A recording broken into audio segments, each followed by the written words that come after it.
मैथिली दुल्हन। इसके मनमोहक गीत जरूर सुने। यदि अच्छा लगा तो चैनल सब्सक्राइब जरूर करें।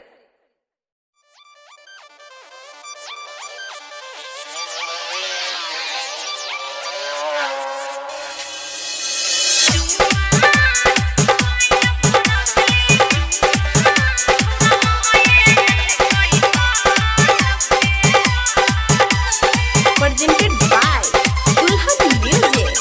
DJ Sumit Satish Rema. DJ Sumit Satish Rema.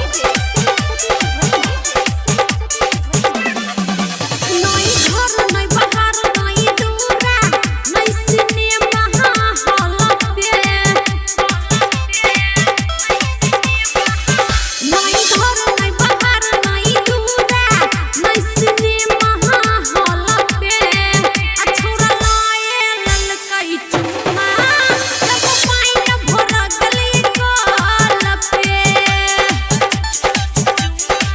हथौड़ा लाए ललकाई चुमा जब पाइन भरा गली काल पे।